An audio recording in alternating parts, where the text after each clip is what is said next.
Você tem desafios financeiros que é maior do que você ganha, do que você tem? Eu quero que você ore por isso.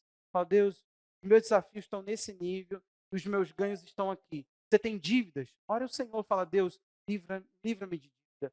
Nós vamos orar, eu quero muito que você ore por isso esse ano, para que o Senhor esteja te dando liberdade financeira, sabe, aquele peso, que as finanças não sejam um fardo que você carrega, seja uma área da sua vida regida como outras são pela palavra de Deus. Vamos orar? Pai, em nome de Jesus, eu oro agora pelo teu povo, pela vida financeira. Senhor, se há alguém aqui com propósitos no coração que não cabem, ó Deus, naquilo que ganha, naquilo que tem, meu Deus, nós queremos orar, Pai, por suprimento, nós queremos orar para que os recursos venham, para que os recursos apareçam sobre nós como igreja, sobre nós como povo do Senhor, como família. Pai, usa-nos para que sejamos supridores, para que, tragamos propósitos que o Senhor está no coração, ó Deus, à luz, para que sejamos, ó Deus, aqueles que vamos, ó Pai, eh, ouvir do Senhor aquilo que o Senhor tem e investir ferramentas, investir as nossas vidas financeiras. Pai, então oramos para que o Senhor nos sare, Senhor, financeiramente, nos faça um povo, Deus, curado, não nos permita ser, ó Deus, um povo endividado, ó Deus, que a nossa vida fique, Deus, inquieta, perturbada, Pai, que não tenhamos falta daquilo que é necessário para cumprir o nosso propósito de vida. Que o Senhor faça com que cada um aqui prove, ó Deus, livramento de dívidas. Ajuda-nos a pôr a nossa vida financeira em ordem. Ajuda-nos a pôr a nossa vida financeira em dia. Que tenhamos, ó Deus, uma vida material equilibrada. Que o nosso coração não esteja nisso e que o nosso tesouro não seja esse. Que o Senhor dê ao teu povo liberdade.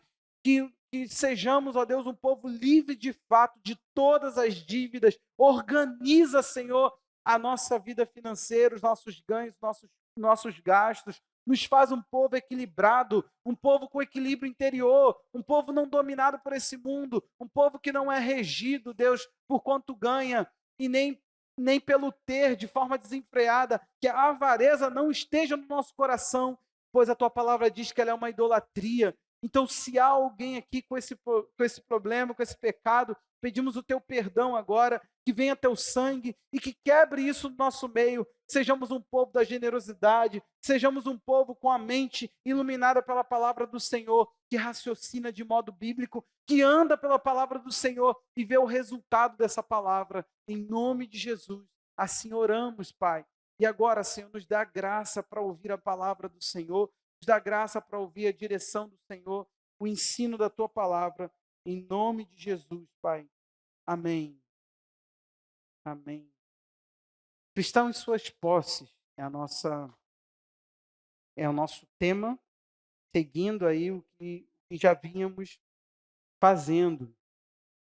Na semana passada eu falei sobre mordomia, esse princípio que mostra que Deus é dono de tudo. Deus é o dono de tudo. Deus é o dono de tudo. Nós não somos possuidores de nada. O que a gente é, que somos? Somos administradores. Conforme Lucas 16, faça a sua anotação, né? Espero que você tenha comprado um caderninho novo. Se não comprou um caderninho novo, faz aquele macete, faz aquela, como é que é o nome? Aquele barquinho, né?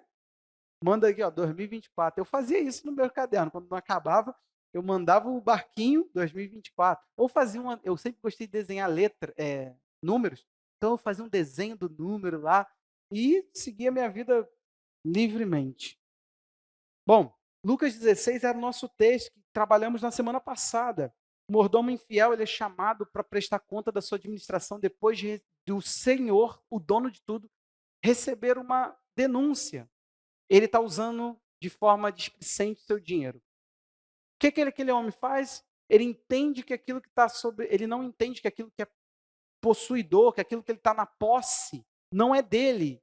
Ele tem que prestar conta. E quando o Senhor chama ele a prestar conta, isso fica muito claro. O homem de Lucas 16, que é uma parábola, nos mostra como a gente deveria fazer para tomar um caminho. Jesus ele fala: se esses homens dessa geração perversa sabem fazer essa administração que ele fez, chamou e ganhou pessoas com seu dinheiro, ele falou que nós deveríamos aplicar o nosso dinheiro de forma sábia. Está lá, está no YouTube, eu não vou falei com vocês na semana passada que eu não vou mais fazer resumo. Às vezes eu passo 10, 20 minutos resumindo o que é. Então dá. Ouve lá no YouTube. Hoje nós vamos falar sobre peregrinação, que é uma outra postura que nós devemos ter quando estamos lidando com as nossas posses. Bom, a vida com Deus, ela é comparada a um caminho. Não é algo estranho para você, sim ou não? A vida com Deus é comparada a um caminho. O próprio Senhor Jesus disse ser o caminho, sim. João 14:6 diz isso. E ele falou claramente: ninguém vem ao Pai senão por mim. Jesus estava no Pai, Jesus andava com o Pai, Jesus tinha plena comunhão com o Pai, e ele se disse ser um caminho. Eu sou o caminho, a verdade e a vida, ninguém vem ao Pai senão por mim. Jesus não é um caminho de religião, não é um caminho para nenhum tipo de denominação, de qualquer tipo de religião ou de qualquer tipo de fé. Jesus é um lugar de relacionamento.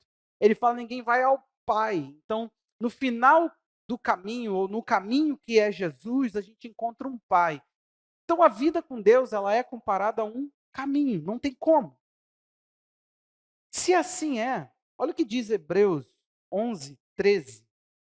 Todos estes morreram na fé, não obtiveram as promessas, mas viram-na de longe e se alegraram com elas, confessando que eram estrangeiros e peregrinos na terra. Porque os que falam desse modo manifestam estar procurando uma pátria. Põe o verso 1, por favor. Esse texto de Hebreus, ele está dentro de um contexto. Galeria dos Heróis da Fé. É o que todo mundo batizou o nome desse texto. Essa frase não está na Bíblia. Não é a proposta de Hebreus. Hebreus está trabalhando de fé, sobre fé, desde o capítulo 10. Quando ele entra o 11:1, ele entra dizendo, ora. Ele vai concluir algo, ele não está iniciando o assunto ali. Muitos, quando vão pregar sobre fé, abrem aqui e tentam explicar a fé. Mas a verdade é que fé aqui está dentro de uma proposta. O que está acontecendo em Hebreus? Você vai me ouvir? Eu preciso fazer esse resumo rápido para quem já está aqui relembra, para quem está ouvindo a primeira vez, ouve a primeira vez. Eu não tenho como mensurar o que você sabe de Hebreus. Mas o que acontece é que Hebreus, desde o capítulo 1, e vem embora, ele está trazendo um princípio, um novo mundo. Ele está falando sobre o porvir. Você pode ver claramente isso no capítulo 2, no capítulo 6. Ele vai falar do porvir, um mundo que está por vir. Ele vai falar isso no 12 e ele vai falar isso aqui no 11. Eu escolhi o 11 porque justamente eu quero mostrar a você o que está acontecendo aqui. Ele deixa claro que os homens que viveram por fé, o que eles fizeram? Eles viram uma tal de uma promessa. A gente pensa que é a promessa da terra prometida. O que está acontecendo é que quando, na fé aqui de Abraão, ele começa a andar, a Bíblia diz que esse ato dele de andar, ele já esquece de onde é que ele saiu, para onde é que ele veio, de onde é que ele veio. Ele vai em direção a alguma coisa. Só que nesse trajeto que ele está andando com Deus em fé, a Bíblia diz que ele já não quer mais. Ele já não quer mais, não é uma terra, não é a pátria, ele não é Canaã, não é nenhum território mais físico. Ele diz que eles começam a confessar do nada. Somos estrangeiros, somos peregrinos. Eles começam a dizer, não pertencemos aqui. Aí ele diz, porque os que falam desse modo estão procurando uma pátria melhor. O que acontece? Por que eu pedi para deixar esse Hebreus 11:1 aí? Ora, a fé é a certeza das coisas que se esperam. Quando se explica esse texto, geralmente se fala assim, fé é quando você está esperando alguma coisa, mas você tem que ter a certeza. Só que aqui não é qualquer certeza. Sim, pode se explicar a dinâmica da fé por esse texto. Só que quando a gente explica o texto, a gente tem que trazer para aquilo que o texto está dizendo. E o texto está dizendo, sobe mais um versículo. Agora no 10, no finalzinho, qual é o, vamos lá, 10:38, 39, eu acho. Porém, não somos os que retrocedem para a perdição, mas somos da fé, para os que mas somos da fé para a preservação da alma. Ele está dizendo que nós não somos um povo que deixamos para lá o que Deus está nos dando como promessa. Aí agora vai para o 1. Ora, 11:1. Ora, a fé é a certeza das coisas que se esperam.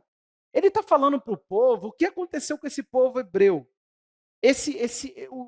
O povo que recebe essa carta, Eles deixaram tudo e seguiram Jesus, com a ideia de que Cristo estava voltando, e tá. Só que não foi na geração deles. Você imagina que você começou a perder demais pela sua fé, e de repente não tem retribuição nenhuma. E eles saíram, perseguiram Jesus, começaram a seguir Jesus e tudo começou a dar errado. Foram presos, foram tomados os seus bens. Isso está lá no capítulo 10, no próprio 10. Eles começaram a ficar preguiçosos, como diz o capítulo 6. O que está acontecendo com esse povo? Eles estão começando a ficar cansados do que ouviram. A verdade é, Jesus estava vindo, eu tomei uma postura extrema, eu deixei tudo por ele, eu fiquei feliz de que me roubaram minhas coisas, me tomaram meus bens, me prenderam todo mundo, e agora eles estão felizes por estar com Jesus. Só que passa o tempo, passa o tempo, passa o tempo, passa o tempo. E a coisa começa a ficar meio chata. Espera aí, tiraram tudo de mim, falaram para mim que Jesus estava voltando, não voltou. Falaram que ele ia me levar para um novo mundo, não me levou. Eu continuo nesse mundo, nada aconteceu. Eles começaram a cansar. O tempo foi um fator que roubou deles a alegria que eles tinham no começo. Você pode ver isso claramente. Lê o capítulo 10 no finalzinho, os versículos anteriores a esse que lemos. E ele vai dizer, vocês eram felizes. Vocês aceitaram com alegria que tirassem de vocês os bens de vocês. Dizendo, confessando que tinham um patrimônio duradouro. Eles estavam falando, nós temos algo que não passa. Vamos procurar esse texto? Só para você. Hebreus 10, 29. Deixa eu caçar aqui. E eu dou o endereço certinho. É uma delícia. Perdão, 32, ó. Lembre-se dos dias passados, quando depois de forem iluminados, vocês sustentaram grande luta e sofrimento. Em certos momentos vocês foram transformados em espetáculos, tanto para serem insultados como para serem maltratados. Em outros, vocês se tornaram coparticipantes daqueles que foram tratados assim. Porque vocês não apenas se compadeceram dos encarcerados, mas também aceitaram com alegria a expoliação dos seus bens, porque sabiam que tinham um patrimônio superior e durável. Eles estavam falando, que me importa que me tirem carroça, bois? Eu vou para uma outra terra. Tem outro mundo me esperando. Isso aqui não é meu, isso aqui não é para mim. Eles começaram nessa pegada. E estava genuíno, estava profundo, só que o tempo passou. Aí o tempo passa e eles não veem a coisa acontecendo. O que está acontecendo aqui? Desgaste, cansaço de esperar. Aí o escritor escreve essa carta maravilhosa dizendo, olha, mas a fé é justamente o oposto. A fé é o que faz você esperar. 11:1, de novo. Ora, a fé é a certeza das coisas que se esperam. Convicção de fatos que eu não vejo. Ele está falando, você já tem que ter esse vislumbre do que está por vir. O que aconteceu? Aí ele começa a trazer um monte de exemplo de homens que chegam ao nosso texto. 11:13. Quando ele fala, todos estes morreram na fé, não obtiveram as promessas, viram de longe. O que está acontecendo? É óbvio que ele não está falando que Moisés não entrou na terra, mas Abraão peregrinou na terra da promessa. Então, peraí, ele não está dizendo que Abraão olhou de longe e ficou dando tchau para Canaã. Não foi isso. Ele falou que, de alguma forma, Abraão começou a ver o futuro. Todos esses homens começaram a andar com Deus e eles entenderam que tinha uma coisa muito maior, que não era uma Jerusalém, que não era uma Canaã, que não era um local físico, de que Deus não tinha uma pátria daqui, um povo daqui. O próprio Abraão, que recebe essa promessa, ele começa a vislumbrar uma coisa muito maior. É isso que Hebreus está falando. Ele começa a ver que tem alguma coisa que faz o oposto, faz a gente se desplugar daqui e se conectar naquilo que está lá em cima. Existe sempre uma proposta maior. O homem começa a andar na fé. É igual o tio da pastora, é interessante. Ele teve leucemia e ele veio a falecer. Um dado momento, alguém vira e fala assim para ele, está lá, a própria mãe, falou assim, Paulinho, você vai para casa e você vai criar, e falou o nome da menina que ele sonhava ter, a filha. Ele falou assim, não, mãe, eu vou voltar para casa. Dias depois, né? 2 dias depois ele faleceu. A alegria de quem anda com Deus e a lógica de quem anda com Deus é diferente. Você pode pensar, tá aqui e conquistar para mim é muito melhor. Se você começar a andar com Deus, você vai fazer igual Abraão. Abraão começou a andar perseguindo uma terra física. Onde está a terra? Sai e vai para a terra que eu vou te mostrar. Essa era a proposta. Ele começou a andar. Só que a Bíblia diz que no caminhar, ele começou a falar, quer saber? Eu não pertenço aqui. Ele estava na terra da promessa, andando nela, mas falou assim, não, não é isso aqui que eu quero. Eu quero algo maior. Eu quero algo superior. Ele começou a falar, tem algo muito maior do que isso aqui. Gente, a dinâmica de quem anda na fé hoje é assim. A pessoa começa a andar com Deus, aí começa a falar assim, pô, tem muito mais bênção. Se eu der mais, eu vou ter mais. Será que Deus não tem para mim agora, sei lá, bilionário? Agora eu quero ficar bilionário, eu não quero só ter um emprego, não. Agora eu quero ficar bilionário. A dinâmica é outra hoje. As pessoas ficam mais enraizadas na terra. O que a Bíblia fala? Abraão começou a andar. Vamos de novo. Começou a andar. Peregrinar na terra da promessa. Ele começou a falar, isso tudo é meu? Aonde os teus olhos alcançar? Dá uma olhada, ele. Tudo isso, tudo isso. Aí ele começou a andar. De repente ele virou e falou assim, quero mais não. Eu descobri algo superior. Eu estou perseguindo algo muito maior. Tem algo muito mais profundo. Tem algo muito maior do que tudo isso. Ele começa a se desprender na dinâmica da fé. O caminhar de Abraão é isso. Aí nós chegamos a Hebreus 13. Se eu não estou forçando o texto, se você estudar Hebreus, você vai ver que eu não estou. Hebreus 13, 14. É porque eu não vou fazer esse estudo de novo, que eu já fiz. Mas Hebreus 13, 14. Por que isso está aí? Ó? De fato, não temos o quê? Cidade? Ele está falando que você não é iguaçuano. Não temos aqui cidade permanente, mas buscamos aqui a... Ele está falando, vocês deixaram tudo como Abraão deixaram. Então tenha a fé como certeza de que vocês estão procurando é algo maior. Então continuem na pegada que vocês estavam. O conselho de Hebreus é, continue o que vocês eram. Vocês começaram muito bem e se perderam. Começaram desprendidos e começaram a pegar-se de novo. Começou a pesar o que se deixou, sabe? Um cristão que ele começa a reivindicar aquilo que ele deixou. Um cristão que começa a reivindicar aquilo que ele deixou, pode ter certeza, ele está numa rota de desvio. Quando ele começa a falar, mas eu no mundo, mas eu não sei o quê, Deus me pediu, quando eu estava no ministério, pastor que começa a falar demais. Presta atenção, eu falo do meu passado com alegria. Eu aprendi a falar de propósito. Deus, ele me mostrou que ele me provou que eu não estou nisso porque eu quero ou porque isso aqui é uma opção. Entendeu? Isso já está sentado no meu. Assim como eu sei que eu sou o Jefferson. Ninguém me convence que eu não sou, entendeu? Então, preste atenção. É a tua realidade. Você pode dizer hoje, eu sou um peregrino assim como Abraão foi. Eu comecei a andar e descobri que no caminho eu me perdi de mim mesmo e comecei a procurar algo muito maior. As minhas buscas já não são minhas, eu já busco aquilo que há de vir. Eu já tenho aqui uma ideia de que nada disso aqui me prende. É fácil falar isso para quem está um pouco mais... Aliás, isso é humano, se apegar é humano. Mas vocês acabaram de casar, no sentido de que muitas pessoas aqui, vocês acabaram de casar. 3 anos, né? 3 anos. Acabaram de casar. Falar para eles assim, se desprende da vida. Eles ainda estão pensando em ter filho. Aí planeja ampliar a casa, planeja outras coisas, planeja troca de carro, planeja faculdade, segunda faculdade, graças a Deus. Aí começa a planejar. Falar para ela é uma dinâmica diferente. Tem pessoas que falam assim, pastor, sei lá, eu só quero o que há de vir. Às vezes não está nem perseguindo o que há de vir, não. Está desgostoso daqui. Não, isso é... Agora, o desafio não é virar para ela e falar assim, estaciona a tua vida que Jesus está vindo. Para a faculdade, não tenha filhos. O evangelho antigamente era isso aqui. Seja burra, não se cuide, seja ignorante. Era uma pregação estagnadora. Aí o pessoal já foi para outro nível.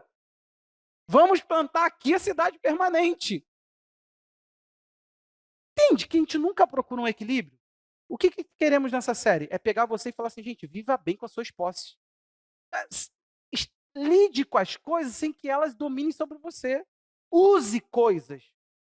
Glorifique a Deus através do uso das coisas. Maneje tudo, dinheiro, bens, tudo que você tem como talento, tudo que Deus permitiu você ser uma pessoa que acessa, que você acesse com o coração desprendido. que você ande pela terra, sabe por quê? Apesar de que Abraão andou por ali, ele queria o filho, queria ou não queria, fez até besteira para ter um filho. Tá aí a besteira. Preciso te falar mais? Você está vivendo a geração que está vendo a besteira de Abraão. Essa guerra aí é o quê? O ódio que aquelas nações têm ali é a besteira de Israel. Nós vimos no domingo. Se Israel tivesse exterminado seus inimigos como Deus mandou, você não ia estar angustiado, oremos por Gaza, oremos por Israel, oremos pelo Hamas, oremos para quem não sei o quê. Você não ia estar com isso. Só que não obedece, né? Faz as coisas pela metade, faz do seu jeito. Olha aí, ó, as gerações padecem. Gente, isso é sempre.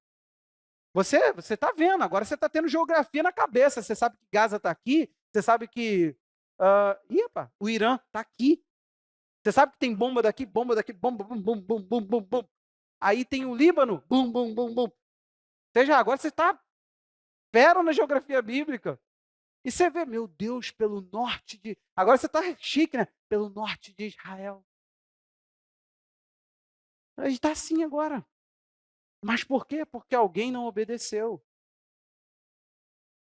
Aí, quando você vê que Abraão começou a andar, ele conquistou, a terra é dele, está lá, estabeleceu um povo. Mas sabe qual é a graça de tudo? Preste atenção nisso aqui. Abraão fez tudo isso, mas a Bíblia diz que ele se desprendeu de tudo que ele conquistou. Ele olhou para tudo isso e falou: não é aqui o que eu quero, não é para isso que eu quero algo maior. Eu acho que eu não coloquei aqui, Hebreus 11:15. O que é que diz o texto? E se, na verdade, se lembrassem de onde saíram, teria oportunidade de voltar. Você entendeu? Abraão começou a andar. Não é que ele esqueceu, ele veio de Ur dos Caldeus, gente. Pelo amor de Deus. É uma ideia de que ele se desprendeu. Vamos lá. Mas agora deseja uma pátria superior, isto é, celestial. Por isso, Deus não se envergonha deles, de ser chamado seu Deus, porque eles preparou uma cidade. Ele falou o seguinte: Abraão começou a andar e se esqueceu. Lembra? Falou assim: não sei para onde eu vim, não. Ele começa a andar. E nessa de andar, ele fala: quer saber? Descobri um trajeto maior. O que acontece? Eu fico perplexo, me pergunto que tanto é que cristão anda com Deus e finca sempre uma cidade permanente aqui. Nós não temos cidade permanente aqui, não tem como. Um evangelho que faz você pensar que isso aqui é para sempre é louco. Te falar uma coisa, vira o ano, e com muito respeito, cada pastor com sua luz. Mas vira o ano, a gente começa, né? Ano disso, ano da vitória, ano da conquista. Cara, como é que você tem a audácia de falar que para, sei lá, aqui nós somos 60 pessoas, eu acho, 50. 50, 60, nós somos um pouquinho mais, mas vamos por aí que está fechado o censo. Olha que coisa. Como é que eu posso virar para 50 pessoas e falar assim, é um ano de vitória? Mentira. Vai ter gente aqui que vai estar na outra estação. Vai ter gente aqui que vai viver vitória, que tu vai querer falar assim, gente, se tem um lugar que chove na vida dessa pessoa, eu vou ficar perto para ver se cai um pouco em mim. É ou não é? Tem gente que vai viver um ano extraordinário, tem gente que vai viver um ano difícil. Te garanto uma coisa, a família vai estar sempre aqui para você. E se o ano difícil for o meu, eu acho que está na hora de eu viver o ano de vitória. Só acho, se eu puder sugerir, senhor, sim, bem diferente, né? Porque sei viver não sei aonde. Só não sei viver em sei aonde, senhor. Então, assim, o outro não sei aonde, eu quero viver, né, André? Que isso, cara? Hã? Porque Paulo falou, eu aprendi a estar contente em toda e qualquer circunstância. Eu só sei em algumas.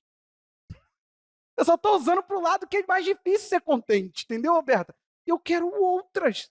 Então, se eu puder sugerir, senhor, assim, se eu puder sugerir, o senhor é dono de tudo.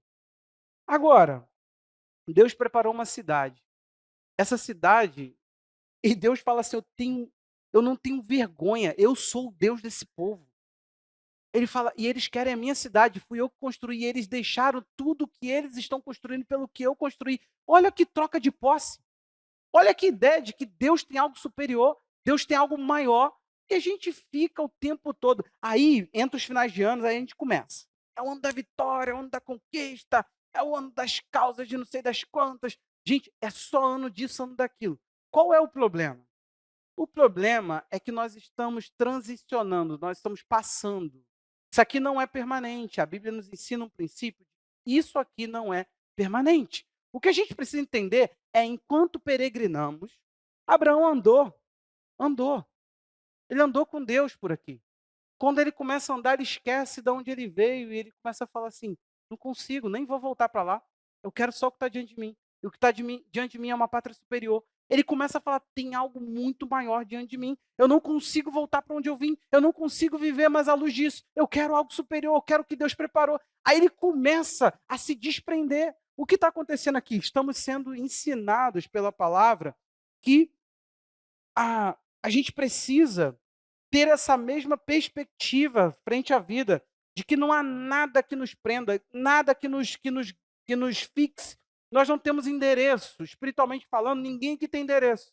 Você pode dar o CEP, o número da tua casa, você pode apontar seu carro, você pode fazer o que for, mas na realidade nada aqui é permanente. Tudo isso é passagem, peregrinação. O que acontece então? E por que essa verdade eu comecei com ela? Porque às vezes o que nós estamos peregrinando e a gente está levando uma bagagem tão pesada que faz a gente cansar.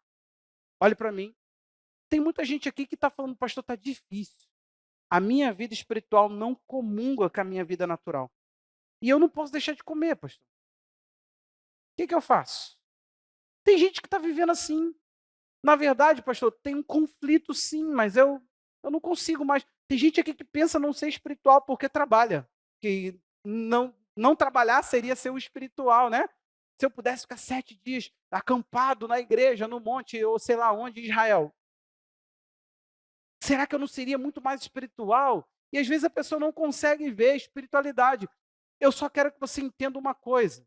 Você tem um desafio de dar sentido para as coisas, para a experiência. Você precisa aplicar fé em tudo que você vive. Seu trabalho, sua paternidade, seus relacionamentos como um todo. Vamos falar específico. Todo tipo de relacionamento. Você precisa ter uma fé sobre aquilo. Por exemplo, você tem uma fé, alguma coisa que você responda assim: o que é amizade para mim? O que eu creio de que deva ser alguém? Não, pastor, sei lá, eu faço amizade como tu não faz amizade. A gente tem afinidade, a gente vai fazendo. Mas será que você pode chamar de amigo? A gente teve uma ministração aqui de domingo, eu fiz uma ministração uma vez, sobre amizade. E, gente, eu não esperava que aquilo fosse gerar tanto fruto. Eu queria que toda mensagem de final de ano, por exemplo, pegasse tanto quanto aquela. Era um tal de gente fazer lista de amigo e vir me contar. Pastor, eu não consegui, daqueles critérios que o senhor falou, não tem amigo. Caraca, eu vou riscar um monte da minha lista. E foi um negócio, era deprimente, porque vinha gente falando assim, eu achava que tinha, né? Mas depois disso eu vi que não tem. Eu fiquei assim, meu Deus, que fosse assim, sobre santidade, né? O pessoal falou, não, pastor, eu estou mudando tudo. Você não tem noção de quanta coisa eu estou deixando para trás. Podia ser assim, né? Evangelismo. Pastor, olha quanta gente eu ganhei. Que eu fiquei pensando, não ganhava ninguém para Jesus. Não podia ser assim. Leitura bíblica. Oh, meu Deus, eu li. Pastor, não consegui. Pastor, eu estou lendo tanta Bíblia que eu não estou tendo tempo para entrar no Instagram. Podia ser assim, entendeu? Eu fiquei tão empolgado com aquilo. Então, às vezes você não tem fé, você tem amigos, você tem muita gente que se associa a você, você nem sabe o que é chamar uma pessoa de amigo. Já não vos chamo servo, vos chamo de amigo. Jesus pegou seus discípulos e chamou de amigo. Por quê? Tem alguma coisa aí. Tem uma profundidade de experiência que talvez a gente não tenha na vida. A gente sai vivendo a vida sem luz nenhuma para caminhar. E a gente não entende, estamos num caminho. Então, se é peregrinação, é passagem, meu irmão, vou te falar uma coisa aqui. Cá para nós, eu ando pensando numa coisa. Se organizar não é opção. Sabe por quê? Porque você está só de passagem. Cara, vamos pensar aqui, vamos alegorizar, mas vamos bonito na coisa. Você vai para um acampamento. Perdão, vamos simplificar um pouco mais. Menos, mais, simplificar mais. Trilha, você vai numa trilha. O que você leva? Vamos trilhar esse ano, gente? Ai, que povo desanimado, meu Deus do céu. Ó. para vocês, sinal da cruz. As mulheres foram, os homens que foram não representam. Não falei, não representa, não falei nada. Não representa os jovens que antes faziam trilha. Então os jovens têm que fazer trilha também. Hein? Você leva o quê? Eu não sei você. O povo aqui não leva, não. A gente manda levar, manda. Ordem, leve água. Cara, o povo não leva água. É uma trilha, gente. Você vai andar, você vai sentir sede. É o básico. Mas você leva água, não leva? Uma mochila, né? Porque vai carregar um monte de água na mão.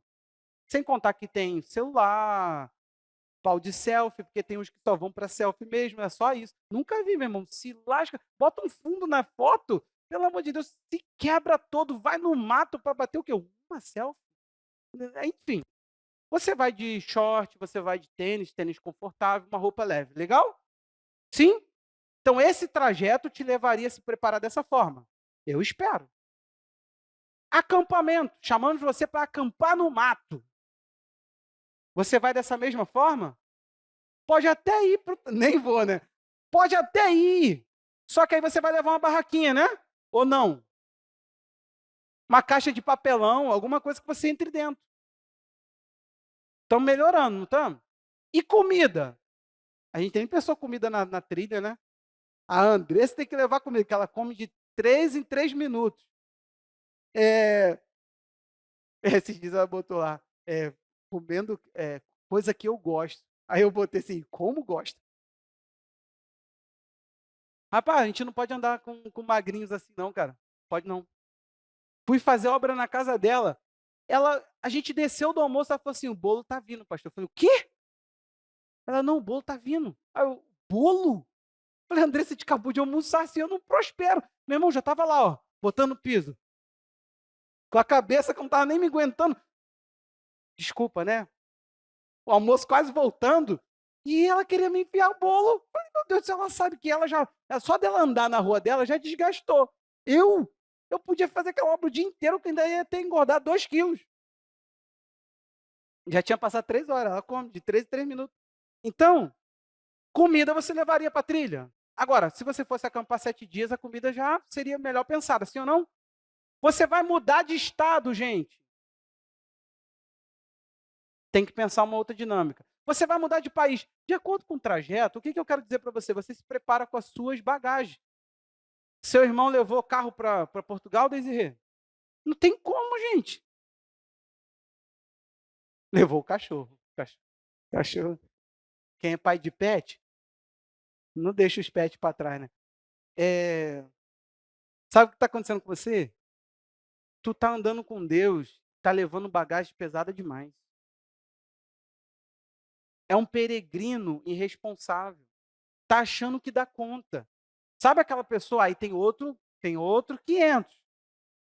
Leva água. Aí vem André, a Carla com um galão de água de 5 litros e fala, eu que vou levar isso nas costas. Não, isso aí só vai durar, sabe quanto? Desceu dos carros da trilha, ela vai falar assim, André, leva para mim.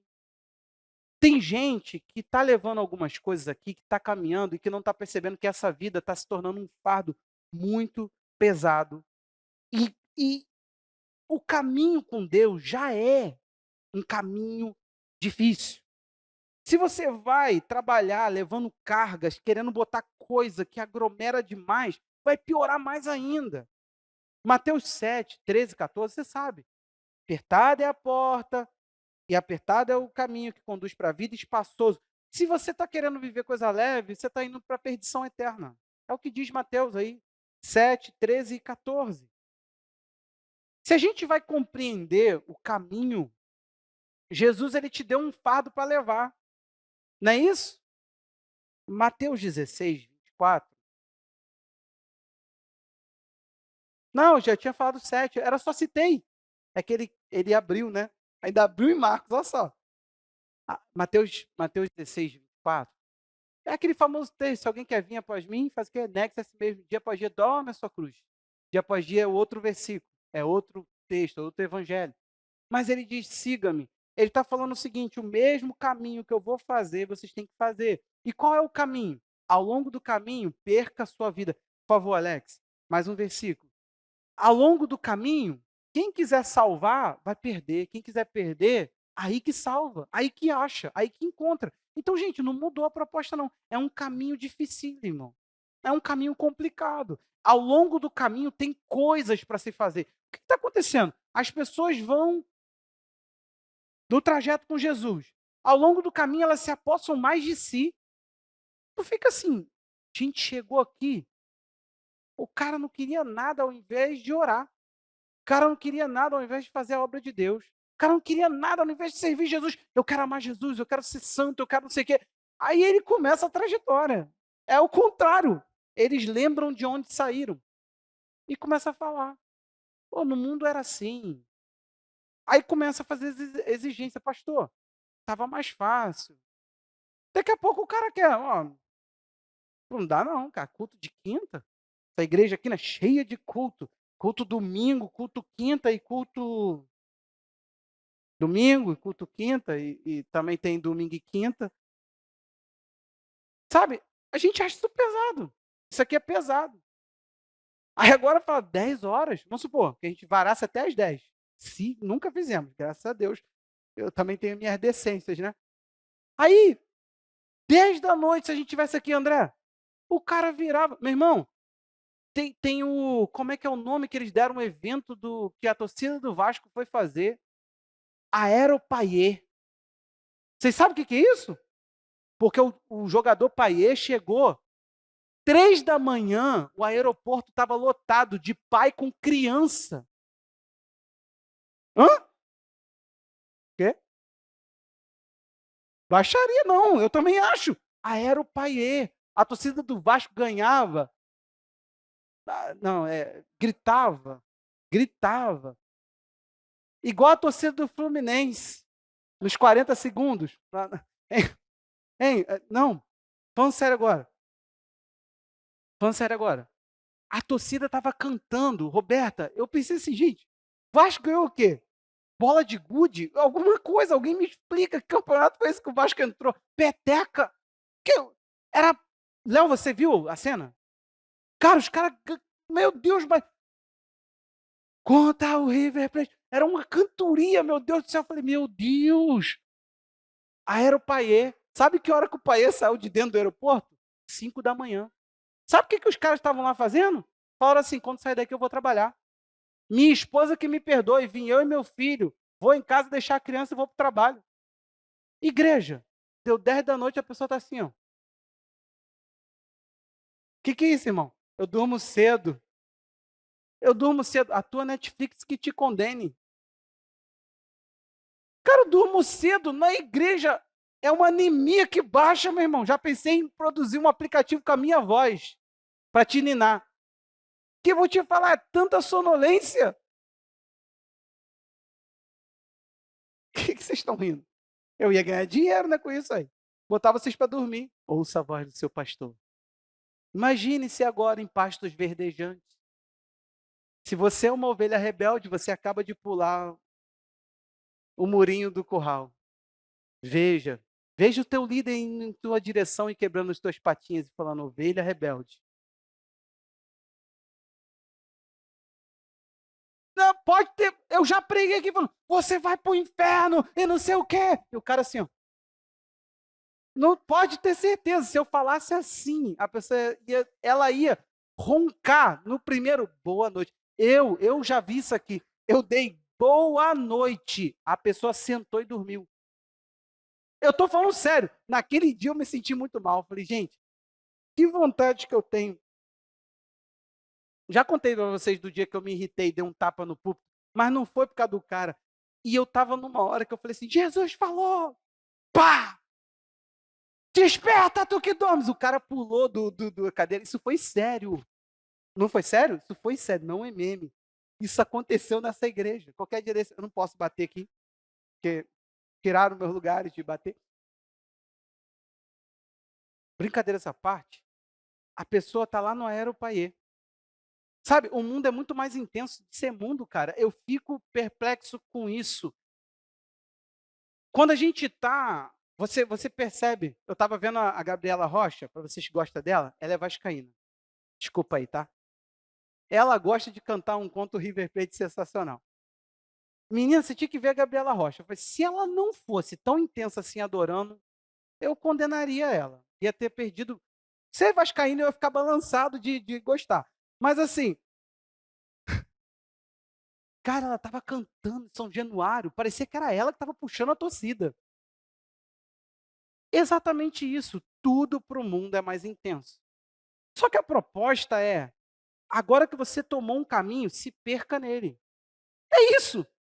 É você vai deixar de ser você. Você vai passar a perseguir outra coisa. Você vai perseguir algo que está por vir. Então preste atenção. Nós estamos sendo preparados para entrar na vida eterna. Você tem que entender isso. A vida do agora, ela é perdida para tomar posse daquela que vem. É uma substituição, é uma troca, você dando para receber. E nós vimos isso em Lucas 16, na semana passada, versos 11 e 12.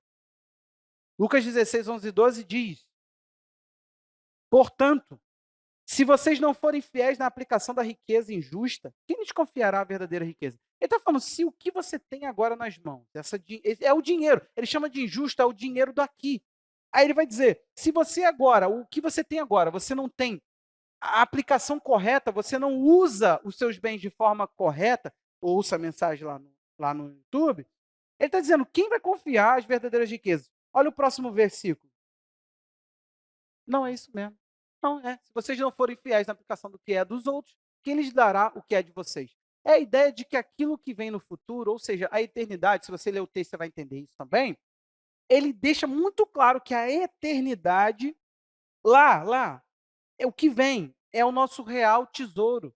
E o que nós estamos agora na mão, todo o recurso do agora, é aquilo que nós deveríamos investir, aplicar de forma fiel, que ele chama de fidelidade.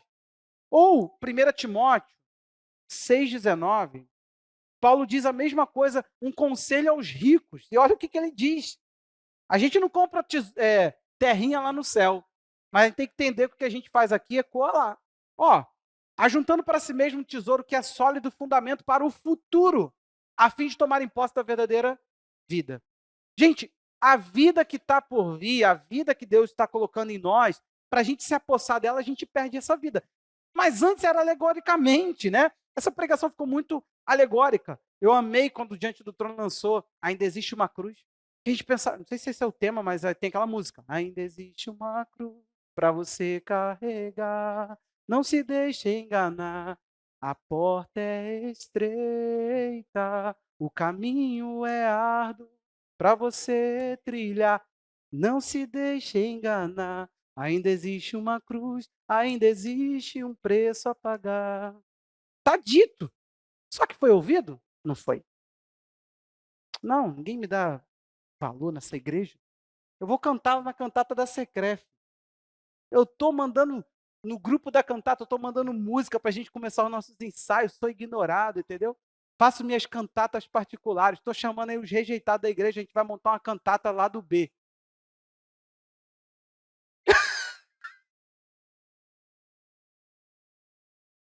Já sabe quem são os rejeitados, né? Vamos falar nada não, Alberto. Vamos chegar no dia a gente não aparece. Mas eu vou levar meu microfone. Vou levar. Vou cantar igual o Júnior da Sandy Júnior. O microfone aqui, ó. Ai, cara. Sabe o que acontece? A grande realidade é que a demanda dessa vida, ela pode inutilizar a palavra. Foi o que Jesus falou sobre a parábola do semeador. E eu já mostrei isso tudo, por isso que eu não quero voltar a isso. Mas a Bíblia fala que ela fica inutilizada, infrutífera, diante das demandas das riquezas. É possível, meu irmão, presta atenção, é possível que você esteja passando por essa vida e ao invés de perdendo sua vida, essa vida está se apossando de você. Tem um peso excessivo do agora. E sabe o que acontece? O peso excessivo do agora pode custar seus dias, porque uma coisa que eu quero colocar no teu coração esse ano, para a gente entender, Deus tem me colocado assim uma mudança. Isso aqui está mudando muito. Em termos de tempo, você não tem todo o tempo do mundo. Quanto tempo você vai durar? Se é que daqui a alguns anos eu vou falar assim, gente, lembra daquele culto? Wagner estava lá. Fala, Wagner, Deus me livre. Vai criar a princesa, não, vamos durar um pouquinho mais, Wagner. Tem pressa não, a eternidade está ali, está tudo no lugar, Jesus está ali. Vamos ficar, falar igual Paulo, não sei o que eu escolho. Se partir e estar com Cristo, que é melhor ainda, mas se eu ficar e dar fruto, é melhor ficar e dar fruto, vai. Vamos frutificar. A terra está precisando de nós frutíferos. Vocês entenderam, né? Então, sem pressa. Mas será, André? Olha aí, André, o Wagner gostou da proposta. Talvez ele quer partir e estar com Cristo, que é melhor ainda. Mas assim, vocês entenderam a questão? Daqui a algum tempo eu posso olhar e você não está aqui, André. Pesa, não pesa? Vocês sabem o que aconteceu? Todo final de ano eu bati uma selfie, parei. Todo final de ano no Facebook era uma selfie nossa nova. Parei. Por quê? Teve um ano que eu bati a selfie, aí eu gostei, falei, esse ano eu vou fazer de novo. Só que aí que eu fui olhar a selfie do ano passado. Assim. Era tanta gente que saiu da igreja. Falei, meu Deus, essas caras ficaram lá o ano todo. Não, aí eu pensei, não, tipo bobeira, já. Falei, gente, eu vou bater uma selfie aqui para a gente ver a cara que vai estar aqui ano que vem. Não é que foi? Um monte de Judas que falou no final do ano que me amava. Deixaram Jesus, cara. Aí eu parei de bater a selfie, fiquei com medo dela. Mas vamos supor, eu não posso te dizer que você vai viver o tanto que você quer viver. Eu quero que você viva muito. Eu quero viver muito. Se ou não, gente? Ah, sei você, eu não tenho pressa nenhuma. Eu amo Jesus agora. E se ele me quiser agora, tudo bem. Mas no meu planejamento, eu ainda quero fazer coisas extraordinárias para ele. Você entendeu? Eu quero ficar aqui e deixar alguma coisa nessa geração. Eu estou vivo aqui. É esse espaço-tempo. Eu não quero ficar olhando para trás falando, Charles Spurgeon, George Whitefield. Uau! Não, eu quero olhar e falar assim, cara, olha o que eu fiz. E aliás, eu não, porque ninguém se reconhece, tá? Essa história de louvor a si mesmo é carnalidade. A gente vai passar e as pessoas vão falar assim, quem foi esse homem? É isso. Eu quero deixar um negócio que as pessoas falam assim, caraca. Entendeu? Como os meus heróis que morreram na minha geração. Homens que eu fico assim, meu Deus do céu. Homens que eu literalmente, não estou falando, né, não é porque eu estou pregando isso não. Eu apertar no vídeo deles e ficar assim, meu Deus do céu. Se eu pudesse, eu te pediria um tempinho mais. Por que ele morreu? Foi tão jovem, 86 anos, por quê? Foi tão jovem. Poderia viver até uns 120. 120. Por que não? Eu tô com medo que tem uns aí que são os meus heróis que estão na bola da vez, assim. Eu fico olhando e falo assim, não, deixa não. Mas faltar rindo por quê? Pessoa do pastor Zé Rodrigues, né? Olha essa maldade. É sério que tu fica olhando assim, e fala assim, deixa não. Pastor Márcio Valadão, né? Deixou o ministério, mas tá aí. Cara, vai ver a vida desse homem. Você já viu? Ele fez alguns episódios contando a história dele. Gente, Lagoinha não é o que é por causa de Diante do Trono, não. Tem nada a ver. Vai ver, por favor, a história do pastor Márcio Valadão. Aquele homem ia para Central, para o lugar de transporte, assim, igual o Central nosso aqui, pregar a palavra. E ele gritava no meio da rua. Aquele homem é um evangelista nato. Onde ele bate, ele ganha gente.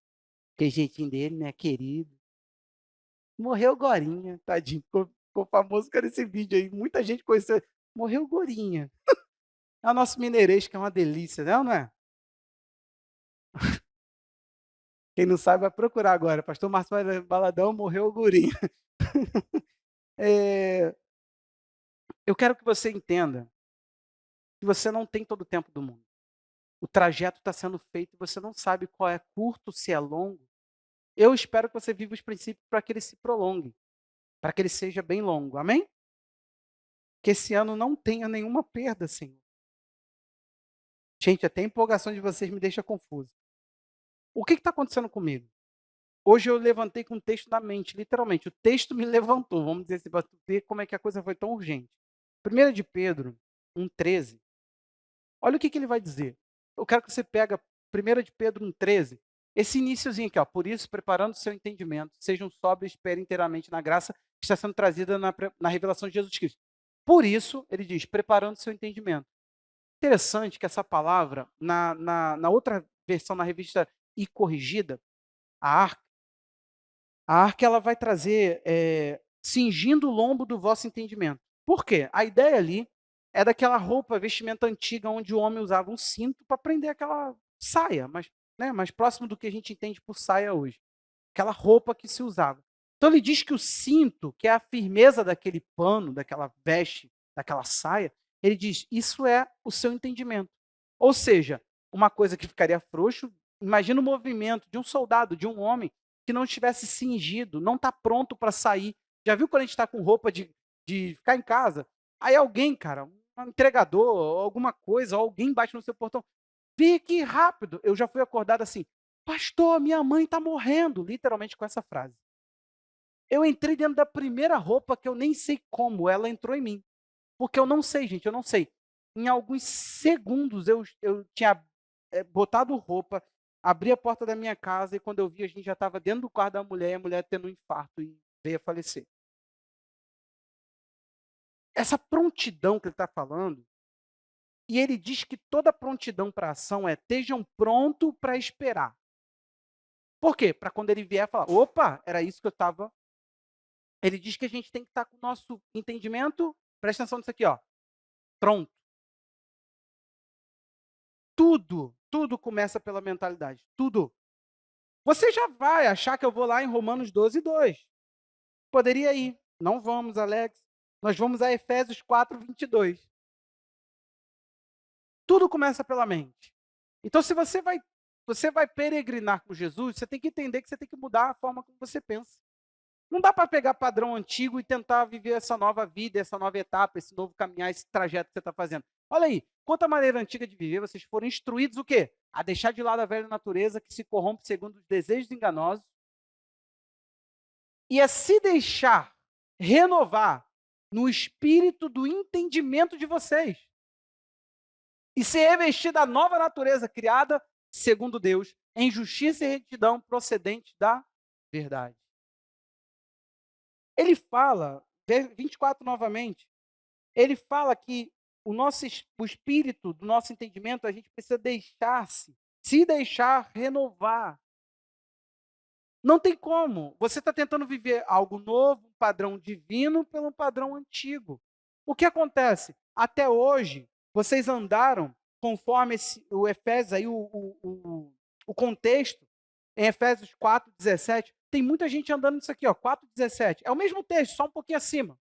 Isso, portanto, digo, e no Senhor testifico, não vivam como vivem os demais gentios. Como é que eles vivem? Vê se não tem crente que vive assim, que vivem na vaidade dos seus próprios pensamentos, ou seja, suas ideias, tendo o entendimento obscurecido, separado da vida que Deus concede, por causa da ignorância em que vivem, pela dureza do seu coração.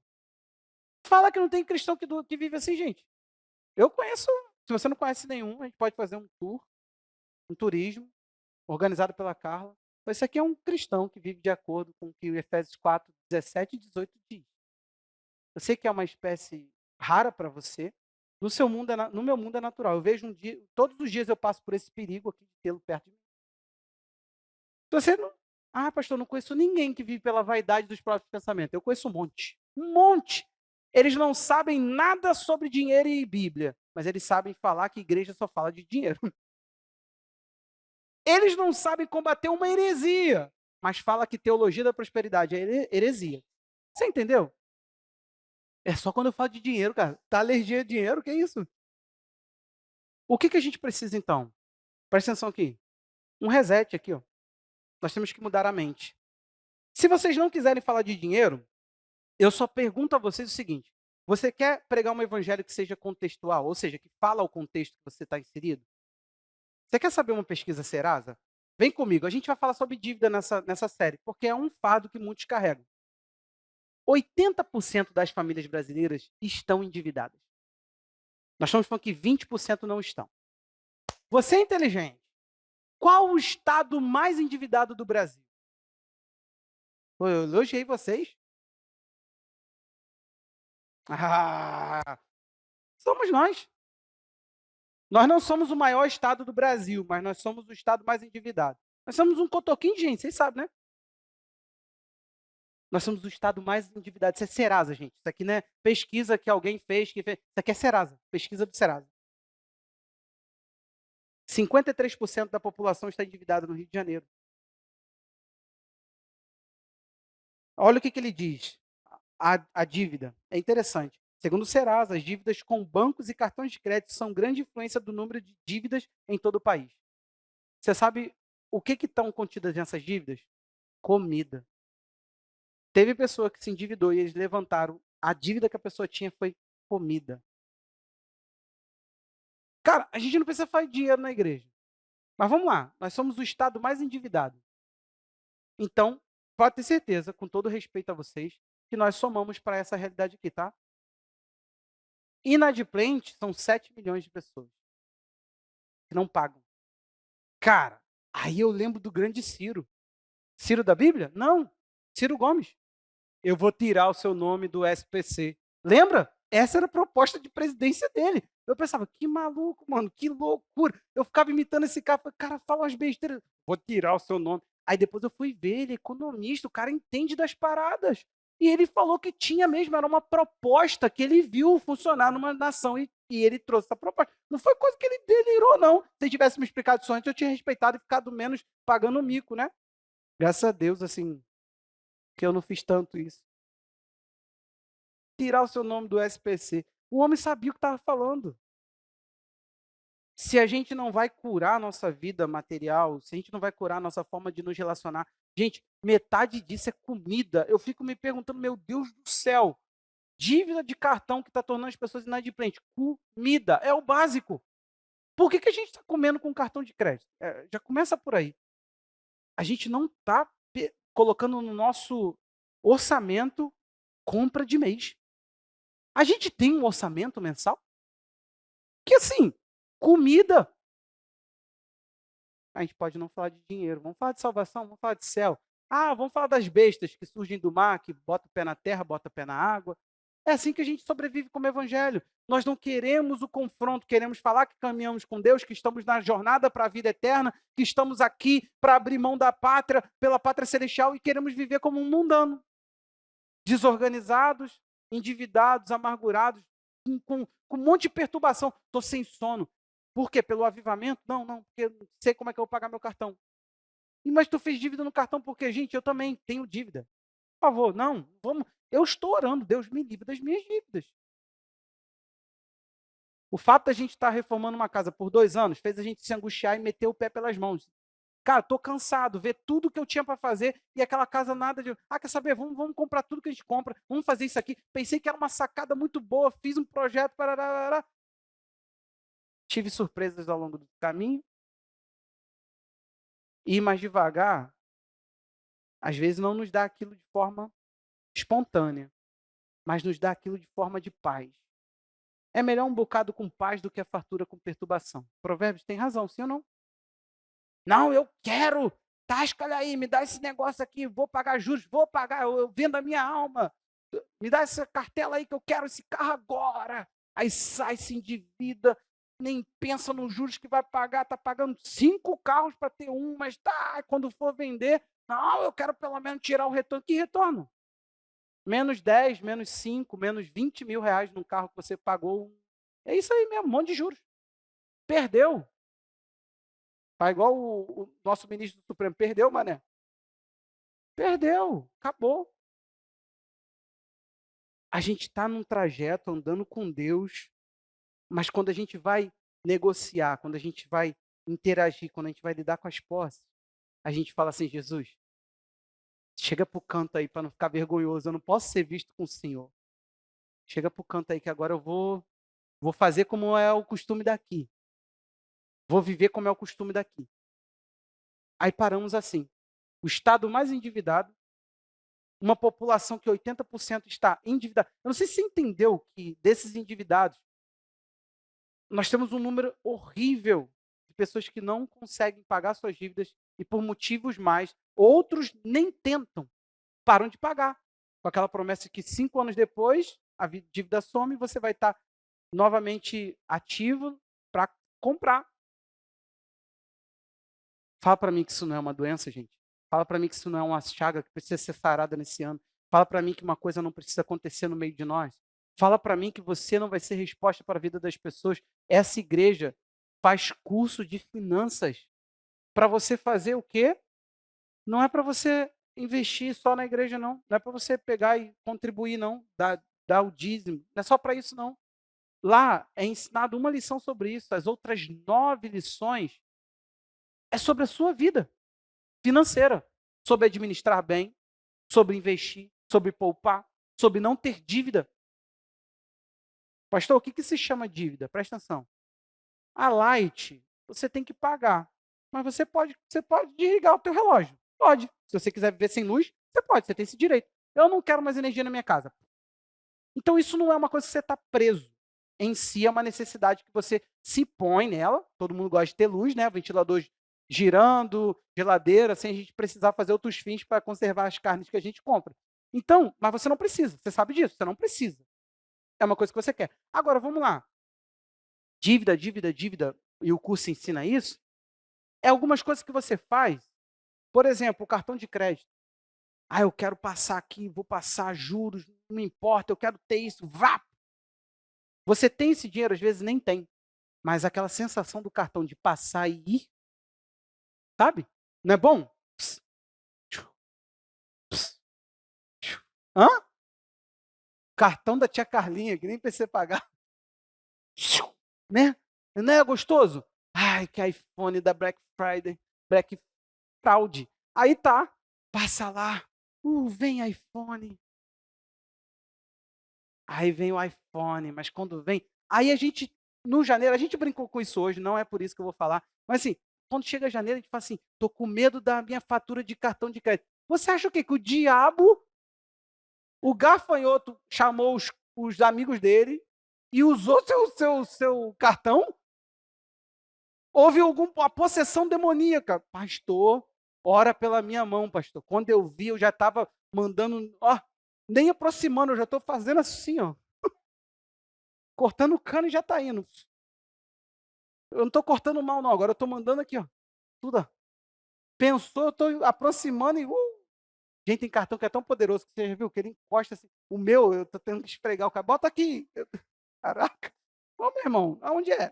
Tá aqui, cara. Bota de novo.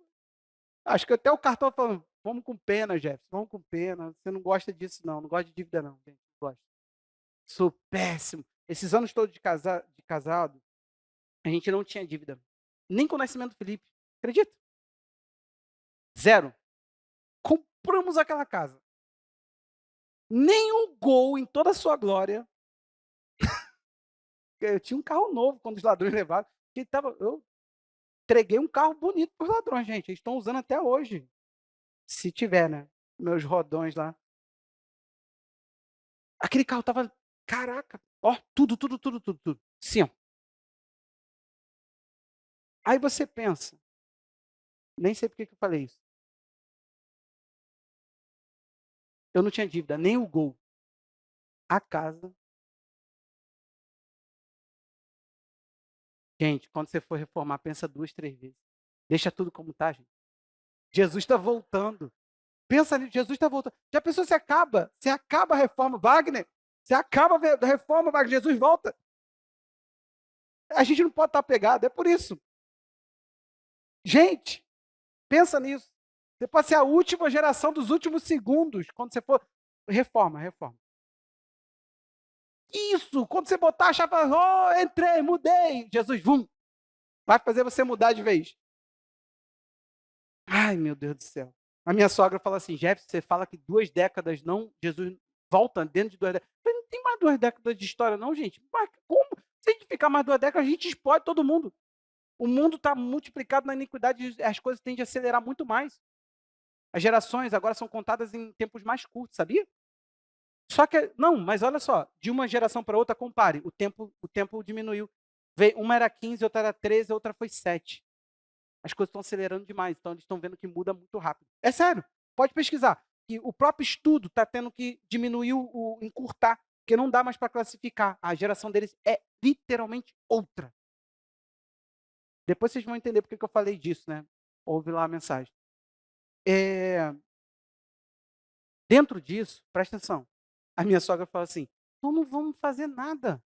Vamos deixar aquela casa do jeito que está, Jesus está voltando. Eu falei, não, não é assim que se vive. Essa é a verdade. É essa a questão que eu estou tentando te mostrar. É o equilíbrio. Senão a gente vai parar igual os hebreus. Às vezes fazendo sacrifícios que ninguém nos pediu. Deus mandou você trabalhar, fazer, produzir. Quando ele vier, ele vai vir. Inevitável. Mas você tem que viver de forma totalmente organizada. fazendo suas coisas, louvando ao Senhor com seus bens, não deixando com que nada desonre o Senhor a partir de você. Não tem mal em ter, gente. Mal é que as coisas possuam nós não possuímos as coisas. É essa inversão que eu estou tentando ajudar vocês a fazerem.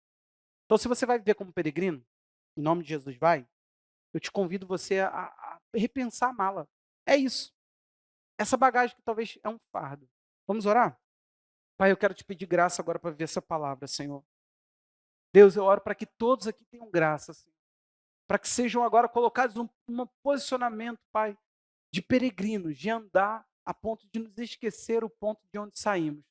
Que não tenhamos um coração de voltar para onde saímos, mas sim de dar valor à pátria celestial, aquilo que é superior, Pai. Mostra-nos patrimônio superior e durável. Mostra-nos aquele lugar onde nada pode arrancar os nossos bens. Nós, em nome de Jesus, Pai, oramos para que o teu povo seja organizado, organize bem o tempo, que a mente do teu povo seja revestida, Deus, de conselhos de sabedoria para andar bem e gerenciar bem sua vida.